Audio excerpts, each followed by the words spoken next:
Discussion है Excel के इसी जो हमारे वीवीए मैक्रो का जो स्ट्रक्चर है उसके स्ट्रक्चर पे आपको हम बेस कर रहे हैं। देखिए वीवीए मैक्रो एक प्रोग्रामिंग लैंग्वेज है। प्रोग्रामिंग लैंग्वेज को पढ़ने से पहले आपको कुछ थोड़ी सी प्रिपरेशन करनी पड़ेगी, ठीक है। उससे पढ़ने से पहले कुछ चीजें आपको जानना चाहिए। सबसे पहला आपको जानना होगा algorithm, flow charts. I think algorithm, हाँ जी, फ्लो चार्ट भी उसको बोलते हैं, फ्लो चार्ट भी है। इसलिए क्या है कि जब भी आप कोई प्रोग्राम डिजाइन करते हो तो सबसे पहले उसको प्लान करना पड़ेगा आपको। जी जी ऐसे नहीं कि आप उसको कोड खर्च करते गए, सर्च करते गए, लिखते गए, नहीं। सबसे पहले आप उसका स्ट्रक्चर को प्लान करना पड़ेगा। जैसे कोई बिल्डिंग बनती है, सबसे पहले ब्लूप्रिंट तैयार होता है। जी जी उसी तरीके से आप जब भी आप माइक्रो लिखोगे तो सबसे पहले उसका एक स्ट्रक्चर तैयार होता है, ठीक है ना। जी जी बोलते हैं एल्गोरिथम। जैसे एग्जांपल कि मुझे एक छोटा सा फॉर्मेट बनाना है, जी तो उसके लिए आपको एल्गोरिथम यहां से स्टार्ट करना पड़ेगा कि 1 क्रिएट जी मैक्रोज, 2 जी उसके बाद पहला स्टेप क्या है, A1 पे कर्सर लेके जाना, तो यहां पे सिलेक्ट A1। तीसरा स्टेप आपका होगा एंटर नेम। चौथा स्टेप आएगा हमारा, थोड़ा सा शुरुआती दौर में थोड़ा सा आपको अजीब लगेगा, आपको बोरियत फील होगी, बोलेगा हम डायरेक्ट क्यों ना कोड कर ले। लेकिन नहीं नहीं नहीं छोटे मोटे मैक्रो पे आपको ऐसी दिक्कत होगी, ऐसा लगेगा कि बड़े मैक्रो पे बहुत कारगर होता है, और ये हैबिट में होना अच्छी चीज है। जी जी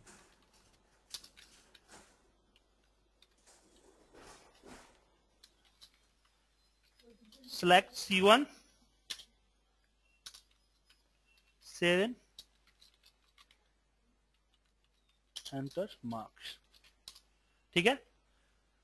उसके बाद 8वां है सिलेक्ट A1 से लेके C15। 9वां आपका होगा अप्लाई ऑल बॉर्डर।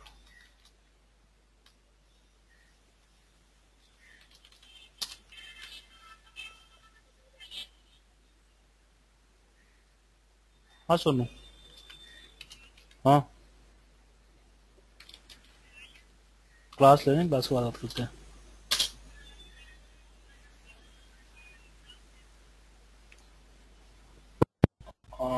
ठीक है 10 मिनट वेट करो, मैं बाद में अभी नहीं आ पाऊंगा, क्लास ले रहा हूँ मैं, क्लास के बाद आ पाऊंगा मैं।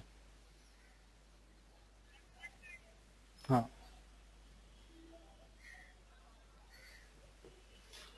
Select A15 11 enter name, enter total.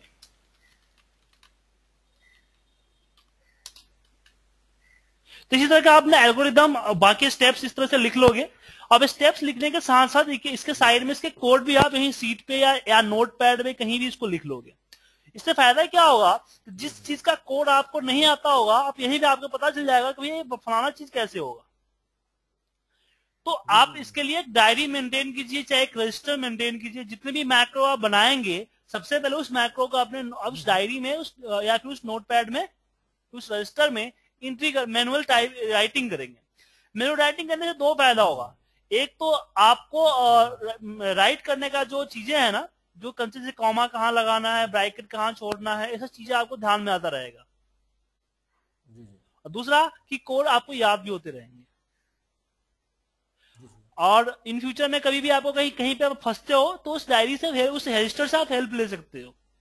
ऐसे आप कोड बिल्कुल बिल्कुल लिखोगे सही और एक्सेल फाइल में रखोगे, आप फाइल पता नहीं कहां जाएगा, कितने फाइल ढूंढना पड़ेगा आपको। रजिस्टर रहेगा तो आपको आसानी होगी, एक तरह से आपका नोट्स तैयार होता जाएगा। तो इन फ्यूचर में आपको जी काफी जी हेल्पफुल होगा। तो सबसे पहले आप एक डायरी परचेज कर लो जो सिर्फ बीवीए का जी जी कोडिंग के लिए हो, बाकी चीजों के लिए ना हो, या रजिस्टर परचेज कर लो। जी जी सबसे पहले पेज पे उसका एल्गोरिदम, उसके सामने उसका कोड। जैसे जी जी क्रिएट मैक्रो, तो क्रिएट मैक्रो आता है आपको जी कि सब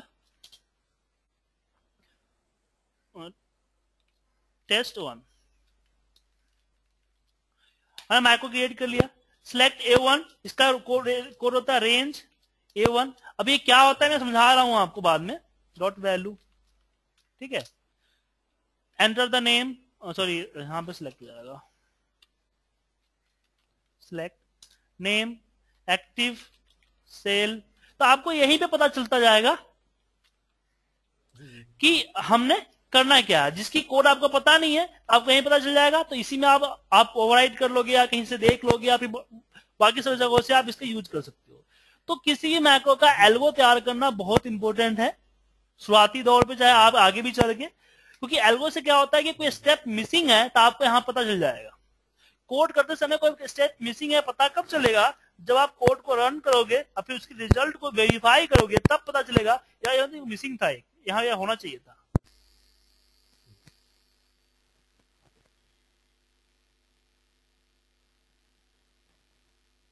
बनाते थे तो मेरा कोड, आवाज आपकी कट रही है। मेरी आवाज ब्रेक हो रही है सर? हेलो, एक मिनट।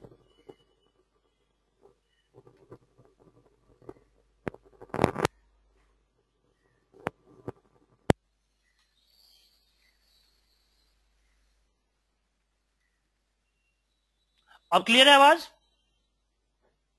जी जी ओके। जब मैं राइट करता था कोड तो मेरे जो बाकी दोस्त थे, मेरे बाकी जो एम्प्लॉय काम करते थे मेरे साथ में, उनकी कोड 4 बार 5 बार 6 बार जाके वेरीफाई होती थी कि हाँ कोड सही है। जी जी कुछ ना कुछ प्रॉब्लम, कुछ ना कुछ एरर्स निकलते रहते थे, लेकिन मेरा कोड एक बार में सटीक काम करता था। इसलिए कि मैं डायरेक्ट कोड नहीं लिखता था, मैं उसका नोटपैड पे डालता था, अपने डायरी पे डालता था, फिर डायरी में उसके सामने उसके कोड लिखते चला जाता था। और फिर उसके बाद जो कोड हमें नहीं आते थे, जिस स्टेप का कोड पता नहीं था, उसके लिए R&D करते थे और फिर उसका कोड लिखते थे, देन उसको रन कर देते। रन करने के बाद एक आधा जो कोड हमारे पास आता था एग्जैक्ट आता था। जय क्योंकि जो भी गलतियां थी, एरर था, वो हम यहां पे सॉर्ट आउट कर लेते थे। जी जी ठीक है, तो इसके लिए इसका यूज करते हैं। अब मैक्रो को आप अब जब भी मैक्रो रन करो तो 2-3 चीजें आपको शुरुआती करनी पड़ेंगी। सबसे पहले कि आप अपने एक्सेल ऑप्शन में जाके, सेव पे जाके, यहां पे Excel macro enable workbook select कर लो। जी जी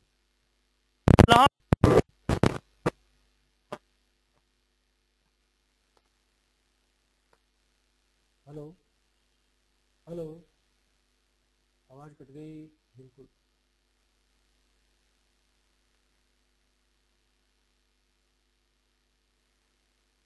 हेलो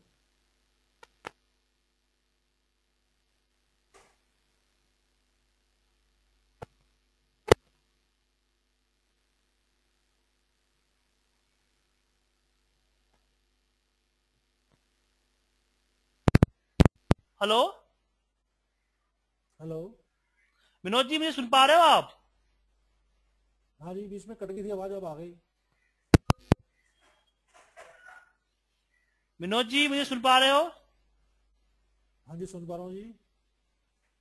हेलो हेलो, हेलो आवाज आ रही है आपकी? हेलो हेलो, विनोद जी, मेरी आवाज आ रही है आपको सर? आ रही है आप? आ रही है सर, आ रही है। हेलो हेलो, हेलो, आ रही है आवाज तो आपकी? आ रही है ना सर? हेलो, हाँ जी आ रही है, बिल्कुल क्लियर आ रही है। ओके ओके, मुझे लगा कि आप कहीं नहीं आ रही होगी। ठीक है, तो हेलो, ये, हाँ सुन पा रहा हूं सर आपको मैं। ठीक है जी। तो यहां से चेंज कर लो। दूसरा, आप डेवलपर बार लाओ। डेवलपर टैब कैसे लाओगे? तो डेवलपर टैब लाने के लिए जी आप क्या करो जी जी कि एक्सेल ऑप्शन के अंदर ही यहां पे आपको शो डेवलपर टैब इन रिबन दिखेगा। अगर आपके पास 2013 विंडो है, सॉरी एक्सेल है 2013, जी जी तो आपको जी अलग तरीके से आएगा आपका डेवलपर बार। मैं दिखा करके दिखाता हूं आपको। जी 2013 के लिए आप एक्सेल ऑप्शन पे जाओ, यहां पे quick access toolbar, sorry माफ कीजिए, कस्टमाइज रिवन, उसमें यहां आएगा आपको डेवलपर टैब। जी जी जी जी। और उसमें आप सिक्योरिटी लेवल को अनेबल कर दो। ऐसा क्यों? क्योंकि by default disable with notification होता है। जब भी कोई मैक्रो वाली फाइल खोलते होगे तो आपको यहां पे एक अनेबल करके ऑप्शन आता होगा। जी जी तो इसको वो बार बार आपको क्या होगा कि जब तक उसको अनेबल नहीं करोगे तब तक आपका मैक्रो चलेगा नहीं, जी जी जी। तो आपको हर बार अनेबल करने पड़ेंगे। तो इसका सिक्योरिटी लेवल डिसेबल कर दो। अब सोचने वाली बात यह है कि ये अनेबल डिसेबल होता क्यों ऐसा? माइक्रो इतना पावरफुल है तो माइक्रोसॉफ्ट ने डिफॉल्ट डिसेबल क्यों कर रखा है? जी आपको पता ही है, जिसके फायदे होते हैं उसके नुकसान भी होते हैं। जी जी। तो इससे क्या होता है कि हाँ, नुकसान क्या होता है इससे? नुकसान ही होता है कि बहुत सारे वायरस माइक्रो के फॉर्म में आ जाते हैं। ओहो, अच्छा। जी जी मैंने भी कई बार किए थे, मैंने अपने ऑफिस में किया था। मेरा मैनेजर से मेरा बहुत खुन्नस हो रहा था। एक बार मैनेजर से मेरी नहीं पट रही थी, ठीक है, तो मैंने क्या किया, उसको एक मेल कर दिया। मेल में मैंने एक मैक्रो बना के भेज दिया कि जब भी कोई एक्सेल फाइल खुलेगा एक गंदा सा गाली लिख के आएगा और फाइल बंद हो जाएगा। अच्छा। वो फाइल खोल ही नहीं सकता है। वो कोई भी एक्सेल फाइल खोलेगा हाँ, बिल्कुल। एक गंदा सा गाली लिख के आएगा ठीक है। और उसको चेंज नहीं होता, और हर बार गाली चेंज होता रहेगा। मैं रैंडम में 30-40 गाली उसमें डाल रखी थी और मैंने आउटलुक के जरिए भेज दिया। आउटलुक में मैंने मैक्रो लगा दिया था कि जैसे ही वो मैक्रो आउटलुक का ऑन करेगा ये एडिंस इंस्टॉल हो जाएगा। जी जी।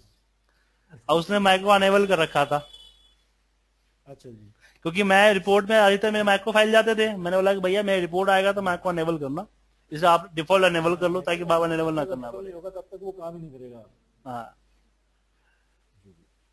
तो पता है वो हफ्ते में कम से कम एक बार अपना ऑफिस को रीइंस्टॉल करता था, जी जी क्योंकि वो सेटिंग तभी जाएगी जब ऑफिस रीइंस्टॉल होगा। जी जी जी। तो हफ्ते में एक बार जरूर ऑफिस को रीइंस्टॉल करता था, और तेरी। समझे? तो इतना परेशान किया था मैंने उसको कि हमने जॉब छोड़ के ही चला गया। और तेरी। मेरा टीम बोलता था कि ये पहला MIS एग्जीक्यूटिव है जो मैनेजर को नौकरी छुड़वाया है। सही बात है, सही बात है। मतलब मैनेजर नौकरी से निकालता है ना सबको, हाँ जी, हाँ जी, यहाँ तो उल्टा काम हो गया। उल्टा काम किया था। तो ये चीज इसी से होती है, इसीलिए अनेबल जो है ना डिफॉल्ट नहीं होता है, ताकि आपका पीसी आपका एक्सेल सिक्योर रहे। ये मैंने पहले मैक्रो बनाया था ना जब, हाँ। तो एक्चुअली बड़ा परेशान था, मेरा मैक्रो होता ही नहीं था चालू। फिर मैंने आपकी वीडियो देखी थी, उसके अंदर आपने मेरे को दिखाया, मैंने वीडियो देखी हुई है आपकी, उसमें आपने ये दिखाया हुआ है, इसको उसमें सेव करो, उसके बाद मेरा मैक्रो चालू होगा। ठीक है, तो ये अनेबल कर लो, इसके बाद आपका हो जाएगा। उसके बाद अब बारी आती है कि मैक्रो कहां पे लिखते हो? तो मैक्रो लिखते हैं हम विजुअल बेसिक पे। उसके लिए हम Alt F11 प्रेस करते हैं या फिर विजुअल बेसिक पे क्लिक करते हो आप। जी ये आपको जो खुल के आता है इसको बोलते हैं VBE, विजुअल बेसिक एडिटर। जी जी इसके अंदर क्या होता है कि इसके अंदर माइक्रो राइट होता है। तो माइक्रो राइट कहां करोगे? एक प्लेटफॉर्म चाहिए माइक्रो राइट करने के लिए, तो आप सीट 1 पे भी कर सकते हो, सीट 2 पे कर सकते हो, सीट 3 पे भी कर सकते हो, लेकिन इन सबों पे करने के लिए मैं मना करूंगा। जी जी। क्यों? क्योंकि इन पे जो माइक्रो राइट होता है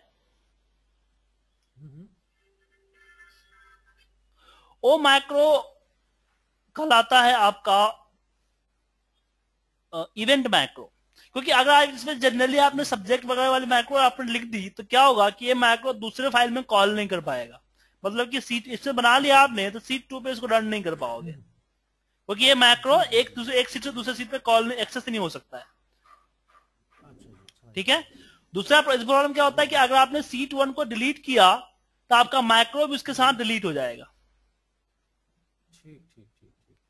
इसलिए हम इसका इस पे राइट नहीं करते। तो कहां करते हैं, तो इंसर्ट करते हैं और जाते हैं मॉड्यूल्स में। मॉड्यूल्स पे जो चीजें लिखते हैं, मैक्रो जो लिखते हैं, वो मैक्रो आपके हर किसी सीट पे, हर किसी फाइल पे एक्सेस कर सकते हो आप। जी जी जी। तो मैक्रो स्टार्ट किससे करते हैं, सब। हम सब भी लिख सकते हैं या पब्लिक सब भी लिख सकते हैं, जी। दोनों सेम है। मैक्रो का नाम, जब भी मैक्रो में क्या नाम लिखे 3 डिजिट तक अल्फा न्यूमेरिक ना लिखे, इस तरह का मैक्रो नेम ना दे। 3 डिजिट अल्फा और साथ में न्यूमेरिक। ऐसा इसलिए जैसे आपने लिख दिया A1, तो A1 नाम का मैक्रो क्रिएट नहीं होगा, एरर दिखाएगा। क्यों, क्योंकि A1 नाम का रेफरेंस है हमारे पास। ऐसे हमारे पास क्या है, 4 डिजिट है, 3 डिजिट है, 3 अल्फा एंड न्यूमेरिक। अगर ऐसा कभी पड़ा कि आपको लिखना पड़ जाए, इसी तरह से लिखना है नाम, तो इसके बीच में आप अंडरस्कोर लगा दो, डॉट कॉमा स्पेस नहीं लगाओगे, अंडरस्कोर या फिर @ लगाओगे। जी जी समझ गया। ठीक है। अब बारी आती है टाइप ऑफ मैक्रो। मैक्रो कितने तरह के होते हैं, देखिए मैक्रो 2 तरह का होता है। एक होता है पब्लिक मैक्रो, जो कि आप सामने देख रहे हो। पब्लिक मैक्रो क्या होता है कि इसको कहीं भी कॉल कर सकते हो आप। जी जी। जब तक जिस फाइल में आपने मैक्रो लगाया है, वो फाइल में आप कहीं भी इस फाइल को ले जाके कॉल कर सकते हो। दूसरा होता है पर्सनल मैक्रो। जी समझ गया। पर्सनल मैक्रो क्या होता है कि जहां पे लगता है वहीं पे चलता है। पर्सनल मैक्रो के 2 पार्ट है, एक है इवेंट मैक्रो, दूसरा है हमारा सॉरी पर्सनल मैक्रो यहां आता है, माफ कीजिएगा, ये प्राइवेट मैक्रो के पार्ट है। प्राइवेट मैक्रो का पार्ट है आपका event macro and personal macro. इसका खासियत क्या है, जनरली अभी तक जो आपने मैक्रो बनाया है उसको आपको रन करना पड़ता है। Public macro, private macro. क्या सर,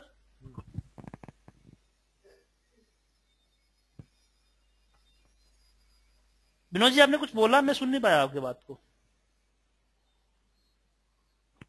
मैंने ना 3 टाइप के मैक्रो हो गए ना, public macro, private macro, event macro नहीं और पर्सनल मैक्रो। नहीं, मैक्रो 2 होते हैं। प्राइवेट मैक्रो के 2 अलग पार्ट है, ये जो दोनों है प्राइवेट मैक्रो के अंदर में आते हैं।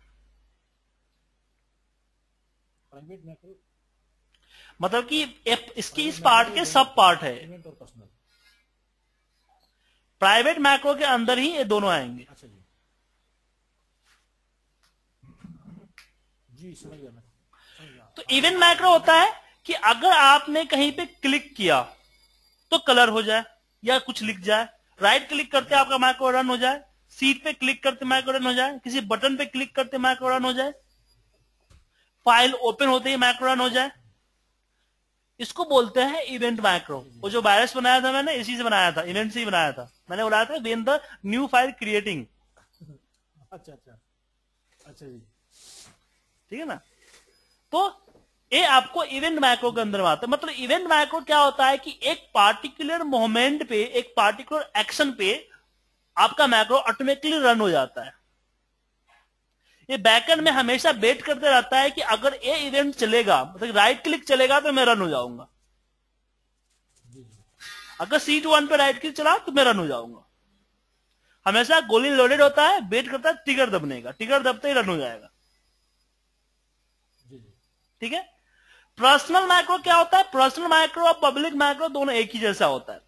फर्क क्या होता है कि पब्लिक मैक्रो को आप किसी भी फाइल के, किसी भी सिस्टम के अंदर कॉल कर सकते हो। मतलब कि अगर आपने मैक्रो बनाया तो मैक्रो उसी फाइल के साथ सेव हो जाता है। जैसे कि आपने कल पिछली बार फाइल लेके आए थे तो मैक्रो उसी फाइल में सेव था। वो प्राइवेट पब्लिक मैक्रो कहलाया। लेकिन उस पब्लिक मैक्रो प्रॉब्लम क्या होता है कि जो मैक्रो आप बनाओगे वो मैक्रो आपका उसी फाइल में चलेगा जिस फाइल में आपने बनाया है। जब तक वो फाइल ओपन है तब तक बाकी वो फाइल में चल जाएगा। अच्छा जी। जैसे आपने जिसमें बना हुआ है फाइल क्लोज करोगे, आपको माइक्रो लिस्ट से माइक्रो गायब हो जाएगा। जी जी जी। बेनिफिट क्या होता है ट्रेवलिंग के लिए, जैसे कि आपने फाइल कहीं, आपने वो माइक्रो किसी को भेजा, फाइल भेजा, तो फाइल के साथ माइक्रो भी जाएगा, क्योंकि वो जी माइक्रो जी। पार्ट ऑफ द फाइल है। जी लेकिन जी, इसको पर्सनल कोई भी माइक्रो, यूज कर सकता है। हाँ, पर्सनल माइक्रो क्या होता है कि एक पार्टिकुलर सिस्टम के लिए होता है। जब हम पर्सनल माइक्रो क्रिएट करते हैं तो आपके उसी जी सिस्टम में क्रिएट किया, उस सिस्टम के ऑफिस लाइब्रेरी में सेव होता है। जी जी। मतलब उसको कि कोई और किसी किसी के पास भेजेंगे तो वो उसको यूज नहीं कर पाएगा पर्सनल वो मैसेज। जाएगा ही नहीं, अच्छा, जाएगा ही नहीं। अच्छा अच्छा। क्योंकि वो उस फाइल के साथ स्टोर नहीं है, वो अलग स्टोर है। जी जी जी, ठीक है ठीक है। बेनिफिट क्या होता है? बेनिफिट ये होता है कि उसको आप किसी भी फाइल में, जिस सिस्टम पे बना है उसके किसी भी फाइल में यूज कर सकते हो। जी जी। जैसे आपने कुछ अपना शॉर्टकट बनाया है, कुछ ऐसा ऑप्शन बनाया जो आप यूज करते हो, तो आप उसको पर्सनल मैक्रो बना दो, तो आपके हर फाइल के साथ वो एक एज ए ऑप्शन बन के आएगा हमेशा। अच्छा जी। शॉर्टकट बना दिया तो एज ए शॉर्टकट चलेगा हमेशा। जी जी जी। ठीक है। हेलो, हाँ बोलिए।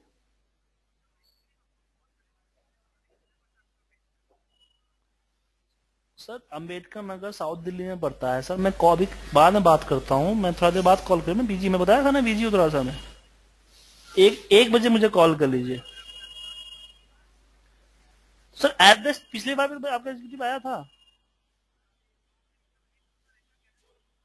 हाँ उनको कॉल कर लीजिए ना।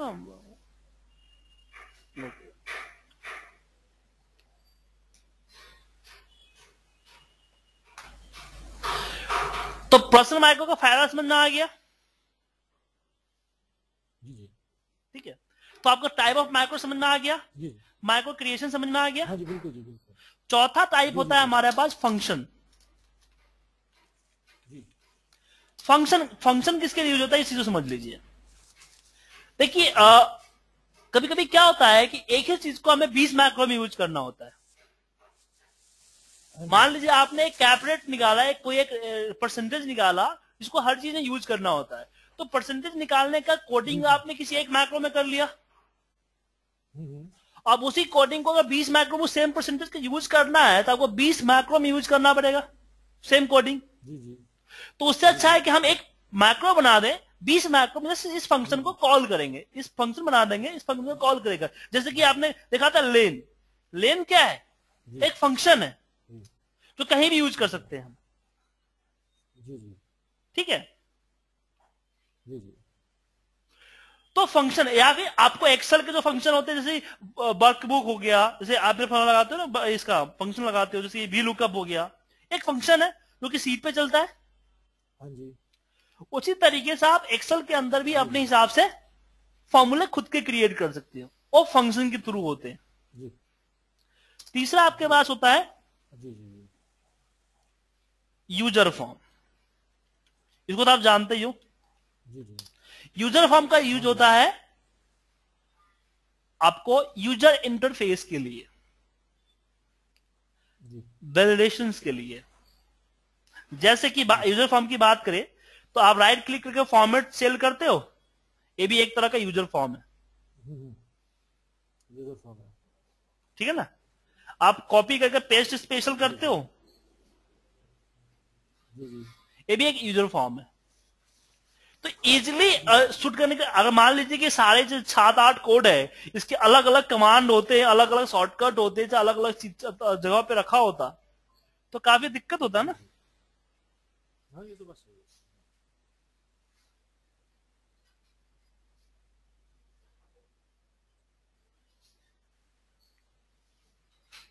इसलिए मैं इसका यूज किया। ठीक है सर। जी अब आपको मैक्रो की प्रॉपर्टी के बारे में मैंने आपको समझा दिया। अब आगे बढ़ने से पहले थोड़ी जी। सी जी थ्योरिटिकल नॉलेज आपको लेना चाहिए। जी। वो कैसे लोगे? एक बहुत अच्छी वेबसाइट है जी excel-bva.com। जी। इसमें आपको बेसिक कंसेप्ट, बेसिक फंडामेंटल मिल जाएंगे आपको। यहां पे इसके लेसन्स है पूरे। excel-vva.com। तो आज मैं क्लास यहीं पे रोकता हूं। इसके आगे की चीजें पढ़ने के लिए आपको इसके सारे लेवल्स को आप एक बार स्टडी करो, पढ़ो पेशेंस के साथ। याद रखिएगा, आपको वीवीए सीखने के लिए आपको पेशेंस होने की बहुत जरूरत है। तो इसको पेशेंस के साथ 32-33 चैप्टर्स है, जितना हो सके उतना आप पढ़ लीजिए प्लीज। एक मिनट जरा, आपने मेरे को जो लिखवाई है वो कौन सी थी उसकी साइड? excel-vva.com। मैं चैट पे भेजा है आपको मैंने सर।